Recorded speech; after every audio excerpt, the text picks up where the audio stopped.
BPH Migas bersama Pertamina Patraniaga Sumbaksel menelusuri alur energi di Sumatera Selatan. Dalam 2 hari pengawasan itu, mereka memastikan setiap tetes BBM dari jenis tertentu hingga penugasan, mengalir tepat sasaran dan tetap tersedia bagi masyarakat. Setelah dari Integrated Terminal, sebelumnya untuk memeriksa kesiapan fasilitas tangki penyimpanan, ketahanan stok, hingga armada mobil tangki yang bergerak membawa pasokan energi. Pengawasan berlanjut ke sejumlah SPBU di Palembang untuk memastikan layanan tetap tertib, rapi, dan sesuai ketentuan. Kemudian kita akan memonitor, kan Sumatera bagian selatan ini kan nomor 2 ini kan membawahi beberapa provinsi. Sumatera Selatan, Lampung, Bengkulu, Jambi, dan Bangka Belitung. Itu yang kita pastikan bahwa stok dalam keadaan aman. Kita memastikan bahwa walaupun ada antrian sebagian sedikit, nggak banyak, tapi stok itu ada.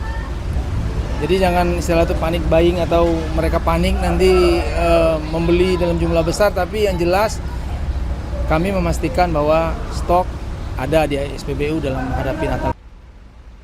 Pengawasan ini menjadi bagian dari upaya menjaga denyut distribusi energi dari jalur pipa dan kendaraan pengangkut. Ada komitmen untuk memastikan suplai aman dari hulu hingga tiba di pompa BBM.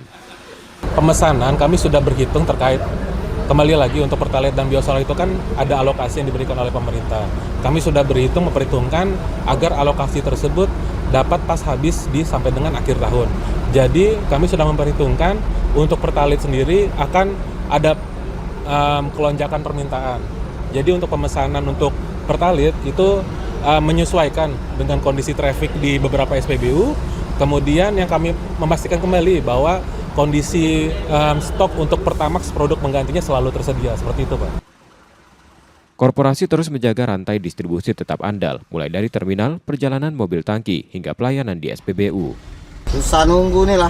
Oh gitu ya. Biasanya mak mana? Biasanya mah inilah Pak. Oh mak inilah ya. Lama, biasanya rata-rata ngantri Sejam, 2 jam. Pernah ada sampai 3 jam itu loh. Itu kerugian di kita apa Pak? Tidak juga Pak. Kalau sudah bertarik mah inilah.